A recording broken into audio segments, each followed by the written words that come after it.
Como proteger seu patrimônio de crises, erros e emoções?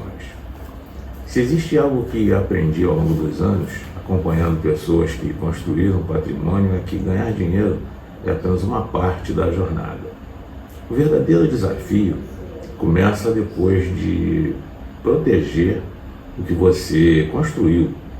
Exige mais maturidade do que ousadia, mais disciplina do que pressa e principalmente mais controle emocional do que inteligência técnica.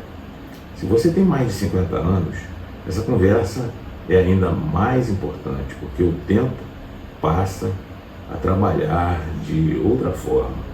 Hoje eu quero te mostrar como proteger seu patrimônio de 3 grandes ameaças silenciosas: crises, erros e emoções.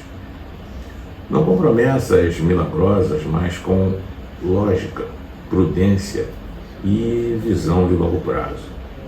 A maioria das pessoas acredita que as grandes perdas acontecem por causa de crises econômicas, mas isso não é totalmente verdade. Crises sempre existiram e vão existir, e sempre vão existir mesmo. O que realmente destrói patrimônios não é a crise em si, mas a forma como as pessoas reagem a ela. Quando o mercado cai, muitos entram em pânico. Quando o mercado sobe, muitos se sentem gênios. Esse ciclo emocional é extremamente perigoso, especialmente depois dos 50, quando o objetivo deixa de se acelerar e passa a ser preservar. Proteger patrimônio começa por aceitar uma verdade desconfortável.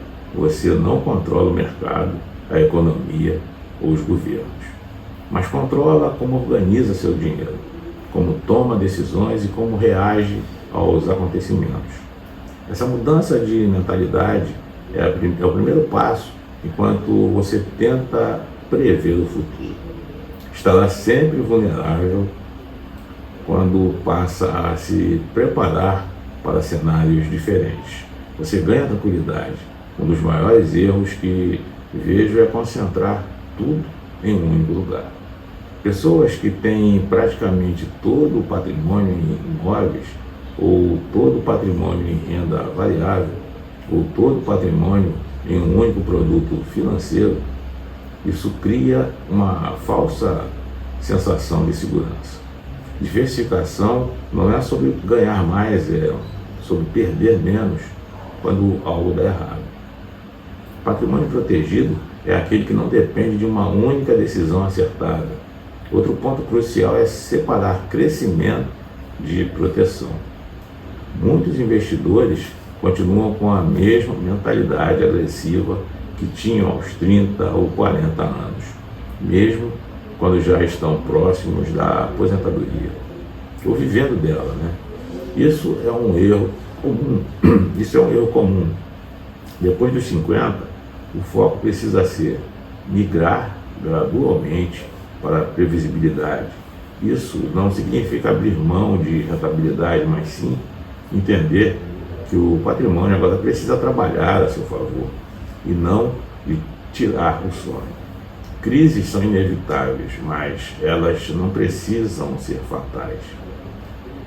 Quem tem reservas bem estruturadas atravessa períodos difíceis sem precisar vender ativos em momentos ruins. Liquidez é uma forma de proteção. Ter acesso a recursos sem precisar desmontar todo o planejamento é o que diferencia quem sobrevive de quem entra em desespero. Muitas perdas acontecem não porque o investimento era ruim, mas porque a pessoa precisou de dinheiro na pior hora possível. Agora, vamos falar de erros, porque eles são mais comuns do que se imagina. Erros financeiros raramente acontecem por falta de informação. Na maioria das vezes acontecem por excesso de confiança. A pessoa começa a acreditar que agora entende do mercado, que dessa vez é diferente, que não pode dar errado. Esse é um sinal de alerta. Humildade financeira protege o patrimônio sempre. Outro erro clássico é não organizar o patrimônio de forma clara. Dinheiro espalhado em várias contas investimentos sem estratégia definida, produtos contratados sem saber exatamente por quê. Isso gera confusão, dificulta decisões e aumenta o risco de escolhas ruins. Organização não aumenta a rentabilidade, mas reduz drasticamente os erros. E reduz mais, depois dos 50, reduzir erros é uma das maiores formas de você ganhar dinheiro sem correr riscos. Também não posso deixar de falar sobre sucessão.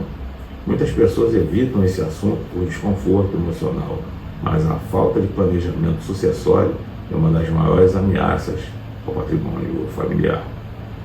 Impostos desnecessários, conflitos entre herdeiros e decisões tomadas às pressas podem destruir em poucos anos aquilo que você levou décadas para ser construído. Proteger patrimônio também é pensar além de si mesmo. Agora chegamos ao ponto mais delicado: emoções. Elas são responsáveis pelas piores decisões financeiras já tomadas. Medo, ganância, euforia e arrependimento são forças poderosas. O problema é que o mercado testa suas emoções o tempo todo. Quando tudo vai bem, ele te convida a arriscar mais. Quando tudo vai mal, ele te empurra para desistir. Quem não tem um plano claro acaba reagindo em vez de agir. A melhor proteção contra emoções é um planejamento simples e realista. Saber por que você investe, quanto precisa, qual risco faz sentido para a sua fase da vida e quais decisões já estão previamente definidas. Quando o plano existe, você não precisa decidir sob pressão. E decidir menos sob pressão é uma das maiores vantagens de investir maduro. Existe uma frase que eu gosto muito: patrimônio não se perde de uma vez, ele escorre aos poucos por decisões mal pensadas. Uma troca mal feita aqui, uma aposta emocional ali, uma concentração exagerada por lá. Quando a pessoa percebe, grande parte do esforço de uma vida inteira foi comprometido. A boa notícia é que isso pode ser evitado com consciência e método. Proteger seu patrimônio não é sobre acertar sempre, é sobre evitar grandes erros. Não é sobre buscar o melhor investimento no momento, mas sobre construir uma estrutura que funcione em diferentes cenários. É sobre dormir bem à noite, sabendo que seu dinheiro está alinhado com a sua realidade, seus objetivos e sua fase da vida. Se você chegou até aqui, eu quero te fazer uma pergunta importante. Hoje, suas decisões financeiras te trazem tranquilidade ou ansiedade? Essa resposta diz muito sobre o nível de proteção do seu patrimônio. E se esse conteúdo fez sentido para você, deixa um comentário aqui embaixo dizendo qual desses pontos você mais percebe no seu dia a dia: crises, erros ou emoções. Curta esse vídeo para que mais pessoas possam também ter acesso a esse tipo de orientação. E se inscreva no canal para continuar aprendendo como cuidar do seu patrimônio com prudência, clareza e visão de longo prazo. Aqui, o objetivo não é emoção, é paz. Te vejo no próximo vídeo.